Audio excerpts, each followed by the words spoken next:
سلام بینندگان عزیز، ساعت به وقت شهر پراگ رسیده است. حالا فرصت اعلان سرخط موضوعهای برنامه خبری امروز فرا رسید.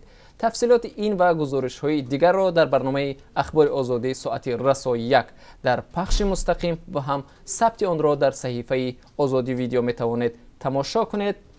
امروز 17 اپریل سفری رسمی پرزیدنت امامعلی رحمان در شهر مسکو ادامه می‌یابد. سفر رئیس جمهور دیروز شروع شد و تاکنون دیدار و ملاقات او با دیمیتری مدودوف نخست وزیر روسیه ویاچسلاو ولودین رئیس دومای دولتی دایر شد.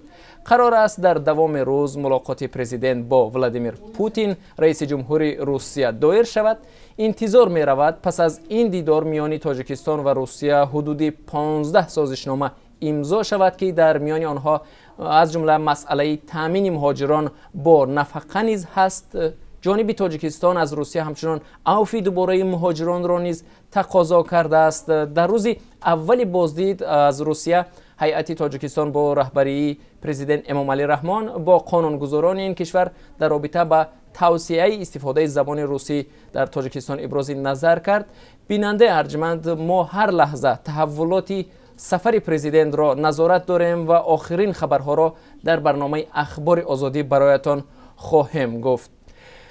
کمیته حالتهای فوق‌العاده تاجیکستان همه نهادهای خود در شهر و ولایت‌ها و نواحی کشور را به حالت آماده باش درآورده در منطقه‌های تحت خطر و سیلخیز دیدبانگاه‌های 24 ساعته براه مانده است. برای جلوگیری از خطرهای رخ نخوردن سیل در ساحل‌های خطرزای نواحی کشور، کمیته حالتهای فوق‌العاده جماعت‌ها و مؤسسه‌های شهرک و منطقه‌ها را با مواد سوخت و ساختمانی تامین کرده است. در حال حاضر خطر بالا شدن سطح آب دریاها، باران شدید، رعد و برق و ترمفارایی جداً پیش آمده است. در این باره در برنامه اخبار برایتان خواهم گفت، ما را همراهی کنید. 17 اپریل چون روزی بیماری هموفیلیا و یا خونروی بدون توقف در جهان ثبت شده است. در دنیا بیش از 400,000 نفر از این بیماری رنج میبرند. حدود 600 نفر از این بیماران در تاجیکستان هم به هم آمده میخواهند اتحاد خود را تأسیس بدهند تا از کمک‌های طبی دولت و سازمان‌های بین‌المللی برخوردار شوند. همکاران ما در شهر دوشنبه با افرادی که از این بیماری رنج میبرند هم صحبت میشوند. منتظر باشید، در برنامه اخبار آزادی در این باره برایتان گزارش میدهیم. از ارتش گریزی دوزخی میشوی؟ شورای علمای تاجیکستان از جوانان سین و سال خدمت دعوت کرد که از رفتن به ارتش سرپیچی نکنند، چون دوست داشتن وطن و حفظ مرزوبوم از نشانه های ایمانداری است. به گفته آنها، روحانیان میگویند سرپیچی از ارتش برای یک فرد مسلمان گناهی عظیم به شمار می رود.